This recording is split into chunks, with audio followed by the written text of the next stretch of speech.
My name is Evelyn Parker. I'm 32 years old, and the day everything in my life cracked open did not begin with a fight. It began with sunlight. A bright Saturday kind of sunlight, the kind that makes everything look cleaner than it really is. The mall was crowded the way it always is on weekends. Children weaving between people with melting ice cream, couples carrying too many shopping bags, music pouring softly out of open storefronts, the hum of ordinary life so steady it almost felt comforting. That was the cruel part. Nothing about that day looked dangerous. My boyfriend was in a good mood. Better than usual, actually. He kept stopping in front of store windows, pointing things out, laughing more easily than he had in weeks. We had both been buried in work lately, worn down, distracted, eating dinner beside each other without really being together. So that afternoon felt like relief, like maybe we had found our way back to something simple.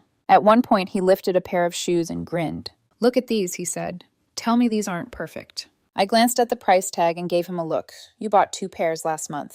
He shrugged, smiling like a man who had already decided he was innocent. "Those were different." Of course they were. Then it was a jacket, then a watch he didn't need, then a bag he said he'd been thinking about for weeks. Normally, I would have teased him harder, told him he had expensive taste for someone who always pretended he didn't care about those things. But I didn't. I just watched him, watched the easy brightness in his face, and let myself enjoy it. It felt good seeing him happy. That thought still makes me angry now. By the time we decided to leave, we had been there for nearly 2 hours. Just errands, a little shopping, maybe lunch before heading home. Nothing dramatic, nothing memorable. At least that was what I thought. We headed toward the main entrance that opened onto the parking lot. I could already feel the late afternoon heat waiting outside beyond the sliding glass doors. He was beside me, close enough for our shoulders to brush now and then, still talking about something he wanted to come back for next weekend. I remember reaching into my bag for my keys. I remember the sound of the doors opening. I remember the exact second his phone rang. He looked down at the screen and something in his face changed. It was small. So small I might have missed it if I had blinked, but I didn't. His mouth didn't move. His eyes did. Something tightened there, then vanished just as quickly. "Hold on," he said, already stepping slightly away from me. "I need to take this." I stopped near the entrance. "Okay." He lifted the phone to his ear, but he didn't say anything right away.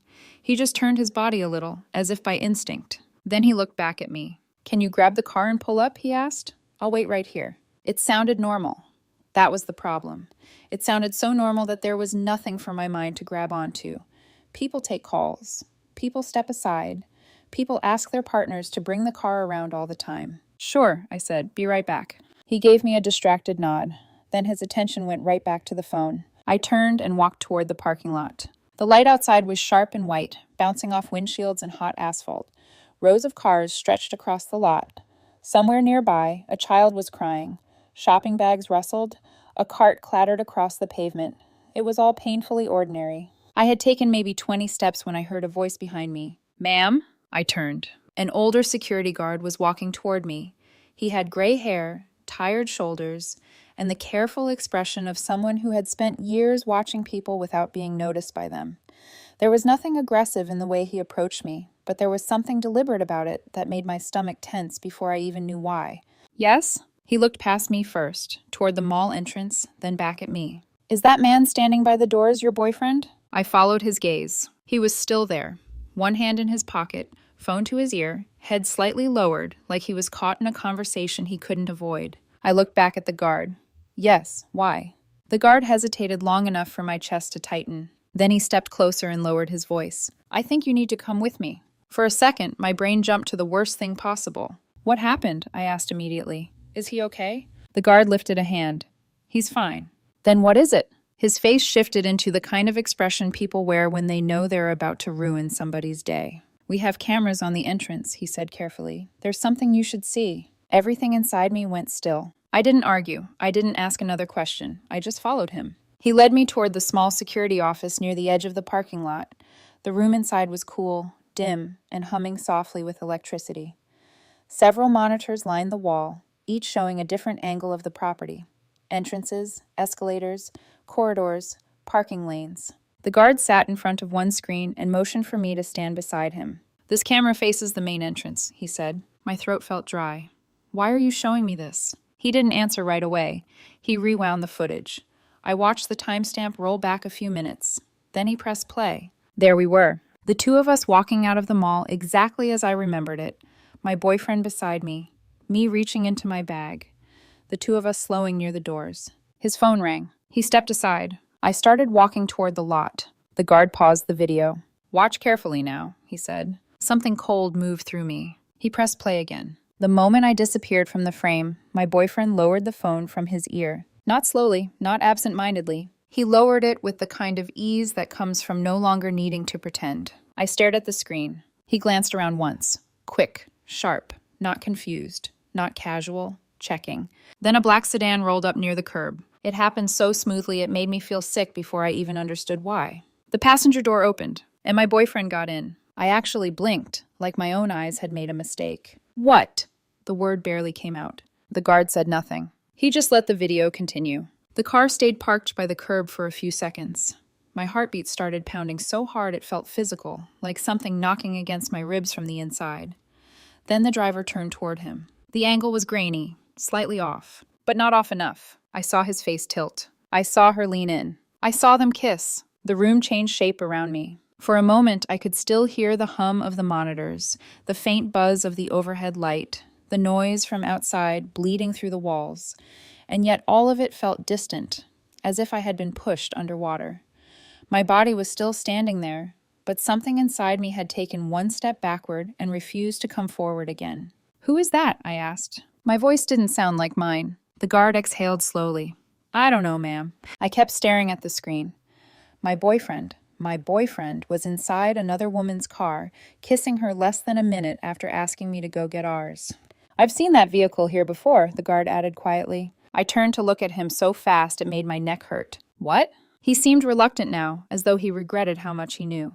"That black sedan," he said. "I've noticed it a few times, usually near the entrance, always for a short while." My fingers curled against my palm. "How many times?" He rubbed the back of his neck. "I can't say for certain." "How many?" His eyes flicked to the monitor, then back to me. "More than once. More than once." That was the phrase that did it. Not a mistake. Not a stupid impulse. Not one reckless moment that arrived out of nowhere and vanished before anyone could name it. A pattern. A routine. A place to meet. A system. I looked back at the screen and felt something hot and humiliating rise into my throat. Not just pain. Not just anger. Humiliation has a different texture. It burns lower, slower. It settles into the bones. Because I had walked away smiling. Because I had said, "Be right back." Because he had known exactly what I would do. The guard paused the footage again, but I couldn't pull my eyes from the frozen image. The black sedan, the dark glass, the open door that had accepted him so easily, like it had done so before. "There's more," the guard said at last. My mouth went dry. "What do you mean more?" He moved his hand toward another camera angle, and in that moment, before the next screen appeared, before I saw where the car went, before I understood just how practiced this was, I felt the last fragile piece of that ordinary Saturday snap cleanly in half. The guard didn't rush. That somehow made it worse. His hand hovered over the controls for a second, like he was giving me one last chance to step away, to not see what came next. But I didn't move. I couldn't. Something inside me had locked into place. "Play it," I said. My voice sounded steady. It surprised me. He nodded once, then switched to another camera angle. This one showed a wider view of the parking lot. Rows of cars, sunlight reflecting off metal, shadows stretching long across the asphalt. The black sedan was still there, but only for a second. Then it moved. Not toward the exit, toward the far side of the lot. My eyes followed it as it slipped between parked vehicles, heading toward a section near a thin line of trees. A place people didn't usually park during the day. Too far from the entrance. Too hidden. The guard zoomed in. The car stopped. And just stayed there. Seconds passed. Then a minute. My heartbeat grew louder in my ears, slow and heavy, like something building pressure behind my ribs.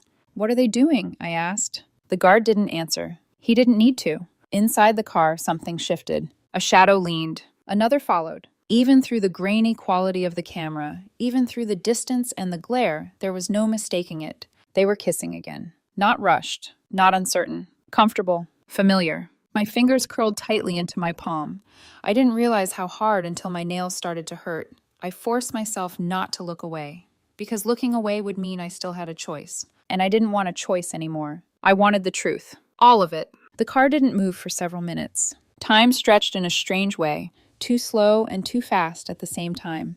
Every second felt like it mattered, like it was carving something permanent into me, into the version of me that had walked into this room thinking she understood her life. Then the passenger door opened. My boyfriend stepped out. He paused for half a second, just standing there beside the car. Then he did something small, something ordinary, something that broke something inside me more than anything else I had seen so far. He fixed his shirt, smoothed it down like he had just finished a meeting. He ran a hand through his hair, adjusted, reset, like nothing had happened. Then he leaned back into the car and kissed her again. A last one. A goodbye.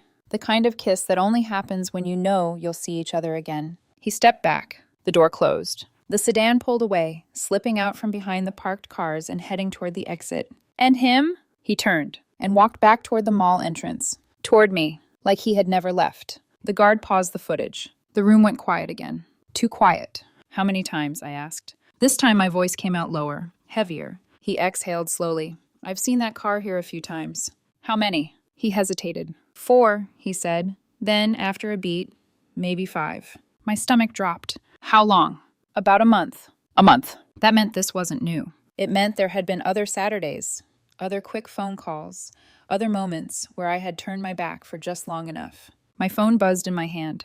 The sound was sharp, jarring. I looked down. A message. From him. Where are you? I'm still waiting outside. I stared at the screen. 10 minutes ago, he had been in another woman's car. Now he was standing by the entrance, texting me like nothing had happened. Like he had been exactly where he said he would be. Like I was the one running late. The guard cleared his throat quietly.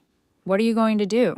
That question hung in the air between us. What was I going to do? Storm out there? Slap him in front of everyone? Demand answers he would twist before I even finished asking the question? I turned slightly, looking through the small window of the security office. From here, I could see the entrance. And there he was, standing exactly where I had left him, phone in hand, looking around occasionally. Waiting. Perfect. My jaw tightened. I'm going to pick him up, I said. The guard blinked. You're not going to confront him? I shook my head slowly. Not yet. He studied my face for a moment. I don't know what he saw there, but whatever it was, it made him nod. All right. I walked out of the security office. The sunlight hit me again, bright and unforgiving. Everything looked exactly the same. People laughing. Cars pulling in and out. A couple arguing softly near their trunk. A child chasing a balloon. The world had not changed. Only I had. I reached my car and got inside. For a moment, I didn't start the engine. I just sat there, hands on the steering wheel, staring straight ahead. And I replayed it. The car. The door opening. The way he got in without hesitation. The kiss. The second kiss. The way he fixed his hair. The way he walked back like nothing had happened. Like I was just waiting for him. My grip tightened on the wheel. Then slowly I started the car. I drove toward the entrance. He saw me immediately. Of course he did. His face lit up. That same smile. The one I had trusted. The one that, until 10 minutes ago, I would have defended without thinking. He opened the passenger door and slid into the seat. There you are, he said, laughing softly. That call took forever. I glanced at him. His hair was perfect. His shirt was smooth. His face calm. No guilt. No hesitation. Nothing. What was the call about?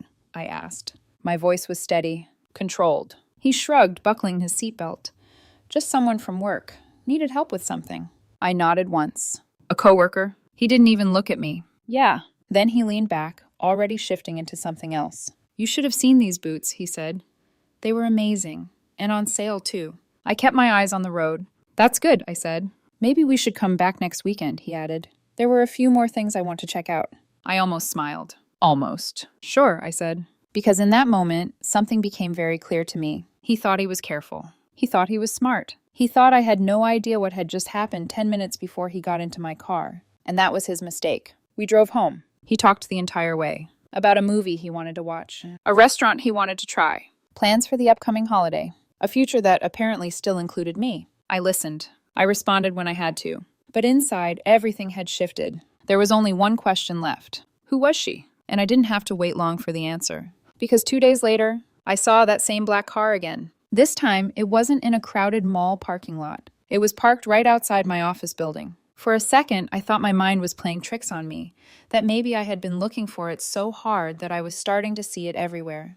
But then the sunlight hit the windshield at the same angle I remembered, the same dark tint, the same quiet, waiting presence. My stomach dropped. I slowed my steps without meaning to. The car door opened, and the woman stepped out. I didn't recognize her immediately. That was the strange part. For a split second, she was just a silhouette against the light. Tall, composed, moving with a kind of quiet confidence that made people not question her presence. Then she turned slightly, and everything inside me went still. I knew her. Not vaguely, not in passing. I knew her. She had been inside my home. She had sat across from me at my own dining table. She had laughed with me, held my hand once when I cried over something small and stupid that now felt impossibly far away. My best friend. The word didn't even feel real anymore. It felt like something I had said in another life. She closed the car door casually, like this was just another day, another stop, another place she belonged. Her eyes lifted briefly toward the building, scanning the entrance. For a second, just one, I thought she might see me. She didn't. Or if she did, she didn't react. Which was worse, because it meant one of two things. Either she truly didn't expect me to be there, or she knew exactly how to look past me. I stood completely still. My fingers tightened around my bag. And suddenly, everything started rearranging itself in my mind. Every memory, every small detail I had once dismissed, every moment that had felt slightly off but not enough to question. Now they came back differently. Sharper, clearer, louder. The late replies. The I'm just tired nights. The way he sometimes stepped out of the room to take calls. The way she sometimes knew things about him I hadn't told her. The way they had laughed together just a little too easily at times. I had never questioned it. Why would I? He was mine. She was safe. That was the assumption. That was the mistake. I watched her walk toward the entrance. Not rushed. Not nervous. Like she had nothing to hide. Like this building was just another place she had every right to be. My chest tightened. I wanted to move. To follow her. To stop her. To say something. Anything that would force this moment out into the open where it couldn't hide anymore.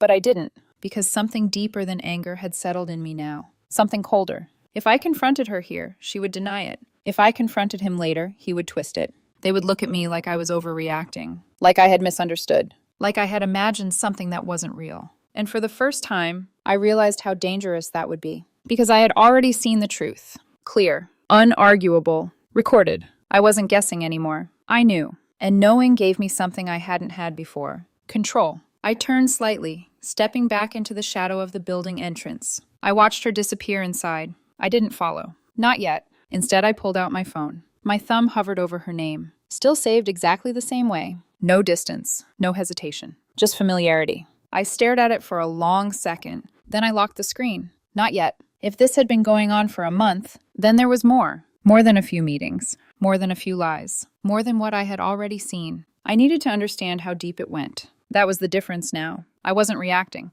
I was learning. That night I watched him carefully. Not obviously. Not in a way that would make him suspicious. Just enough. He came home like he always did. Dropped his keys in the same place. Kissed me on the cheek. Asked what I wanted for dinner. Normal. So normal it made my skin crawl. How was your day? He asked. I looked at him. At the man I had built a life around. At the man who had sat in another woman's car 2 days ago. At the man who didn't even blink when he lied to me. Busy, I said. He nodded, already moving toward the kitchen. I had a long one too. Of course he did. I watched him from across the room. The way he moved. The way he checked his phone without thinking. The way he turned it face down on the counter. That detail hit differently now. Before, it had meant nothing. Now, it meant everything. Later that night, we sat on the couch. A show playing in the background. Neither of us really watching it. His arm rested lightly behind me. Close. Familiar. Wrong. My phone buzzed softly in my hand. A message. From her. Hey, are you free this weekend? I miss you. I stared at the words. For a second, I actually felt something break. Not loudly. Not dramatically. Just quietly. Because she was still pretending too. Still playing her part. Still reaching out like nothing had changed. Like she hadn't just walked out of the same car he had been in. Like she hadn't been part of something that was slowly unraveling my entire life. I didn't reply. I locked my phone and set it down beside me. He didn't ask who it was. He didn't even look. And that told me something too. He already knew. The silence between us stretched. Thick. Heavy. But he didn't feel it. Only I did. I leaned back slightly, letting my head rest against the couch. And for the first time since the mall, I let the truth settle fully into place. This wasn't a mistake. This wasn't confusion. This wasn't something small that could be explained away. This was a system. A routine. A lie that had been built carefully, piece by piece, right in front of me. And the worst part, I had helped build the space where it could exist. By trusting. by not questioning, by believing the version of him he showed me. I turned my head slightly, looking at him. He smiled faintly at something on the screen. Relaxed, comfortable, untouched. And in that moment, I made a decision. I wasn't going to be the one caught off guard anymore. If they wanted to lie, then I would let them. For a little while longer. Because the more they lied, the more they would reveal. And when the truth finally came out, it wouldn't be something they could explain away. It would be something they couldn't escape. The next morning, everything looked the same. That was the part that kept unsettling me. The sunlight came through the kitchen window at the same angle. The coffee machine hummed. His keys were still sitting exactly where he had dropped them the night before. If someone had walked into that space, they would have seen nothing wrong. But I knew better now. And once you know something like that, you can't unknow it. He moved around the kitchen like he always did. Casual, unbothered, reaching for a mug, checking his phone, scrolling with that same relaxed expression. "Do you want coffee?" he asked without looking up. I leaned against the doorway. "Yes." My voice sounded normal. That surprised me again. He handed me the cup a few seconds later, our fingers brushing briefly. The contact used to mean something. Comfort. Familiarity. Now it felt like touching something that didn't belong to me anymore. I watched him take a sip of his coffee. "Busy day?" I asked. He shrugged. "Meetings, same as always." "Late?" "Maybe." Of course. That word had always been harmless before. Now it felt like a placeholder for something else. I nodded slowly, like I accepted it, like I always had. But this time, I paid attention. Every word, every pause, every detail. That was the shift. Before, I listened to understand him. Now I listened to catch him. Over the next few days, I didn't confront him. I didn't change my routine. I didn't accuse. I observed. And the more I watched, the more the cracks started to show. Not obvious ones. Not enough for someone else to notice, but enough for me. He started taking more calls in the hallway. Not long ones, just long enough. He angled his phone away when he texted. Not dramatically, just slightly. He said work more often, too often. And then there were the small inconsistencies, tiny things, things that wouldn't matter unless you were already looking for them. "You said that meeting was on Thursday," I mentioned casually one night. He didn't even hesitate. It got moved. Ah, simple, clean, wrong. Because earlier that day, I had seen a notification flash briefly on his phone when it lit up on the table. Her name. No context. Just her name. That was enough. I didn't go through his phone. I thought about it. More than once. But I didn't. Because I didn't need to. I already knew the truth. What I needed now was proof that couldn't be denied. Not twisted. Not explained away. Not turned back on me. So I waited. And I watched. That Friday, I made a small change. One he wouldn't notice. "I might have to stay late tonight," I told him that morning. He nodded easily. "Same." "Of course." I smiled slightly. "We'll both be busy then." "Looks like it." He didn't question it. Didn't ask for details. Didn't even seem curious. That told me everything. Because before, he would have asked, at least a little. Now, he didn't need to. Because he had already planned his time. And I wasn't part of it. That evening, I didn't stay late. I left work at my usual time. But I didn't go home. Instead, I parked across the street, far enough not to be obvious, close enough to see. The sky was dimming, the light turning softer, shadows stretching longer across the pavement. People were leaving the building in small groups, laughing, checking their phones, stepping into cars. I waited. 10 minutes. 15. Then I saw him. He walked out like he always did, relaxed, phone in hand, looking like someone who had nothing to hide. He didn't head toward where he usually parked. He kept walking. My chest tightened. I followed him with my eyes as he crossed the street. And then, the black sedan, parked a little further down, waiting, like it had been waiting for him, like it always did. He didn't hesitate, didn't look around, didn't check. He just walked straight to it and got in, the same way he had at the mall, like it was routine, like it was normal, like I didn't exist. My fingers tightened around the steering wheel. I could feel my pulse in my throat. There it was, clear, real, not a recording. Not something from 2 days ago. Now, happening again, right in front of me. The car pulled away slowly. I didn't follow. I didn't need to. Because I already knew where this went, what this was, how it ended. Instead, I sat there,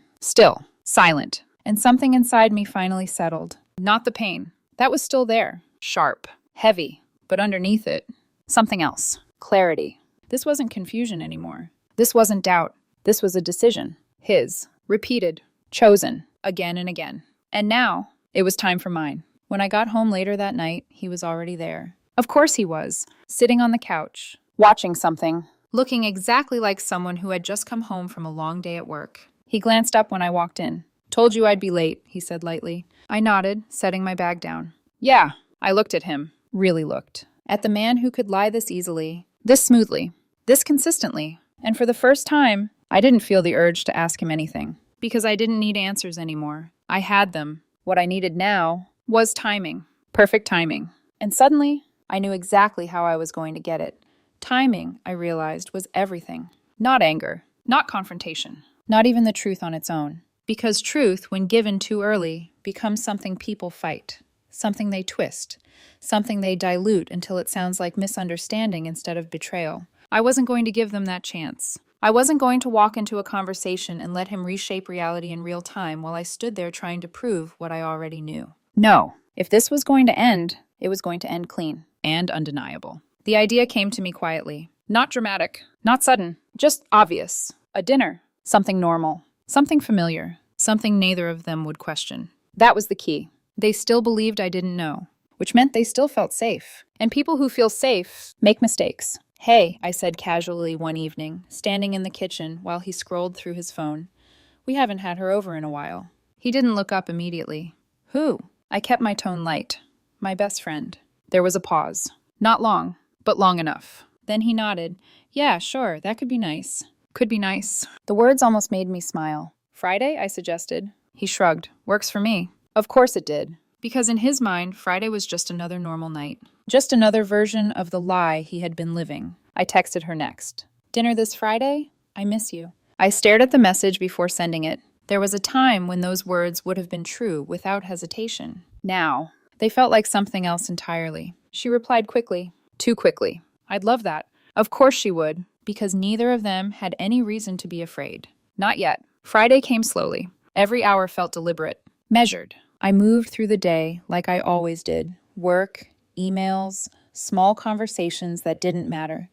But underneath it all, there was a steady awareness building inside me. Tonight. Everything changes tonight. I got home before him. That part mattered. I needed the space. The quiet. The control. I set the table carefully. 3 plates. 3 glasses. Everything placed exactly where it should be. Normal. That was the illusion. I even lit a candle. Soft light. Warm. Inviting. The kind of setting that makes people relax. The kind that makes them forget to be careful. He walked in just after 6. "Something smells good," he said, dropping his keys like always. I smiled faintly. "I cooked." He looked around, noticing the table. "Oh, right, tonight." No tension. No nerves. Nothing. Perfect. She arrived 20 minutes later. Knocked twice. The same way she always did. I opened the door. And there she was. Smiling. Warm. Familiar. Like she hadn't been in his car 2 days ago. Like she hadn't been part of something that had been quietly destroying me for weeks. "Hey," she said, stepping forward to hug me. I let her. Because pulling away would have been too obvious. Because I needed this to play out exactly the way I wanted. "Hey," I said softly. She stepped inside. Her eyes flicked briefly toward him. So quick most people wouldn't notice. But I did. Of course I did. And in that glance, everything was confirmed. Dinner started normally. That was the unsettling part. Conversation flowed. Light. Easy. She talked about work. He joked about something small. I responded where I needed to. Smiled when it made sense. From the outside, it looked like 3 people who trusted each other. 3 people who had shared years of history. 3 people completely unaware that anything was wrong. But underneath, there was a current. Tight. Controlled. Waiting. At one point, she laughed at something he said. Really laughed. The kind of laugh that comes from familiarity. From knowing someone well enough to understand not just what they're saying, but what they mean underneath it. I watched them. Just for a second longer than necessary. And he noticed. Not fully. Not consciously. But something in his expression shifted. A flicker. Gone almost immediately. But it was there. And that was enough. I stood up slowly. "Do you want more wine?" I asked. They both nodded. "Sure." I walked into the kitchen. Poured 3 glasses. Steady hands. No hesitation. When I came back, I didn't sit down right away. Instead, I placed the glasses on the table. In front of him. One in front of her. Then I looked at them. Really looked. At the 2 people who had been sharing something behind my back. Who had built a secret inside the life I thought was mine. And for the first time that night, I let the silence stretch. Just a little too long. She noticed first. "Everything okay?" she asked. Her voice was careful now. Just slightly. I smiled. Soft. Controlled. Yeah, I said. Then I picked up my glass, held it lightly between my fingers. I just realized something, I added. They both looked at me. Waiting. That was the moment. The exact moment everything balanced on. I could still stop. Still pretend. Still walk away without forcing this into the open. But I didn't, because I was done pretending. I set the glass down slowly and met his eyes, then hers, and said very calmly, "We should probably talk about the black car." The silence that followed wasn't empty. It was heavy, immediate, and irreversible. The silence didn't break. It cracked, sharp, violent in a way that didn't need sound. For a second, neither of them moved. Not even a breath. Just stillness. Then, "What?" she said. Too fast. Too light. Too wrong. I didn't look at her. I kept my eyes on him, because he was the one who had looked me in the eye every single day and chosen to lie. "The black sedan," I repeated calmly, "parked outside the mall, parked outside my office, the one you keep getting into." His face didn't change immediately. That was the terrifying part. He held it together for half a second. Then something slipped. A flicker. A miscalculation. "How do you—" he started. I cut him off. I saw it. Simple. Clean. Irrefutable. That was all it took. She leaned forward slightly. "Evelyn, I think you're misunderstanding." I turned to her, slowly. And for the first time that night, I stopped pretending. "There's security footage," I said. Her words died instantly. I watched it happen. The exact moment the lie she had prepared became useless. Her mouth opened, closed. Nothing came out. He tried next. "Okay," he said, forcing a breath. "Let's just calm down and talk about this." "Talk about what?" I asked quietly. My tone didn't rise. It didn't need to. "The part where you told me to get the car so you could get into someone else's?" That landed hard. He looked at me, really looked this time, and I saw it. Not guilt. Not yet. Calculation. He was searching for an angle, for a version of this that still worked in his favor. "There's an explanation," he said. Of course there was. There always is. I nodded slightly. "I'm sure there is." Then I leaned back in my chair. Calm. Still. "Is it the same explanation for the other 4 times?" That did it. That was the break. Not loud. Not dramatic. But final. Because now they both knew. This wasn't a suspicion. This wasn't a guess. This wasn't something they could talk their way out of. This was something I had already seen, already counted, already understood. She stood up abruptly. "This isn't what you think," she said, her voice sharper now. "You're jumping to conclusions." I laughed. Soft. Once. Not because it was funny. Because it wasn't. "You got out of the car," I said, looking straight at her. "You fixed your hair. Then you leaned back in and kissed him again." Her face went pale. Completely. All at once. That kind of detail doesn't come from guessing. He ran a hand through his hair. The same motion. The same reset. The same one I had seen on the screen. And suddenly it looked different. Desperate. "We didn't mean for this to happen," he said. There it was. Not denial. Not anymore. Just justification. I tilted my head slightly. "Which part?" The room felt smaller now. Tighter. Like the walls had shifted inward. "The first time," I continued, "or the 5th? Neither of them answered. Because there was no good answer. There was only truth. And the truth had already been said out loud. I stood up slowly. Not in anger. Not in a rush. Just done. "I invited you here," I said, looking at both of them, "because I wanted to hear you lie to my face one more time." Silence. I wanted to see if either of you would stop. I let that sit. Neither of them spoke. Neither of them moved. And that told me everything. I reached for my phone, tapped once, then turned the screen toward them.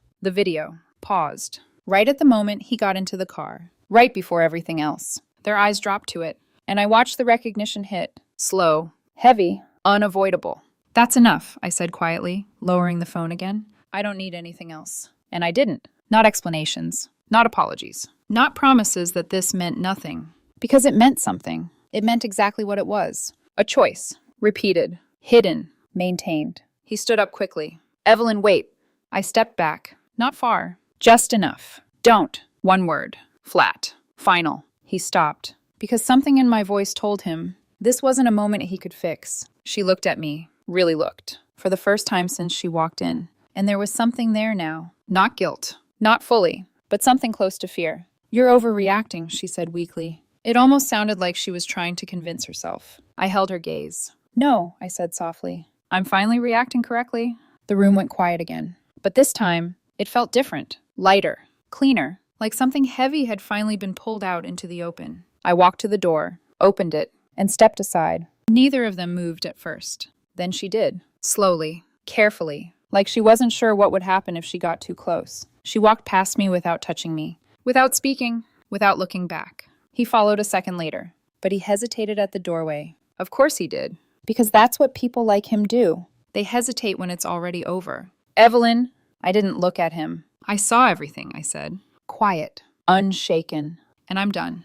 He stood there for a second longer. Then he left. The door closed, softly. But the sound echoed. I didn't move right away. I just stood there, hands still resting on the door, breathing, feeling, letting the silence settle around me. The table was still set. 3 glasses, 3 plates, 1 candle still burning. Everything exactly where it had been. Except now, it was empty. I walked back slowly, sat down, looked at the untouched wine in my glass. Then I picked it up, took a sip, and set it back down. Not shaking, not breaking, not collapsing. Just steady, because the truth wasn't what destroyed me. The lie was, and now there was no more lie left to live inside. Later that night, my phone buzzed. His name. I didn't answer. It buzzed again, then stopped. A message appeared, then another, then silence. I didn't read them. I didn't need to, because whatever he was going to say now would only be words. And I had already seen the truth. Clear, unfiltered, impossible to undo. I stood up,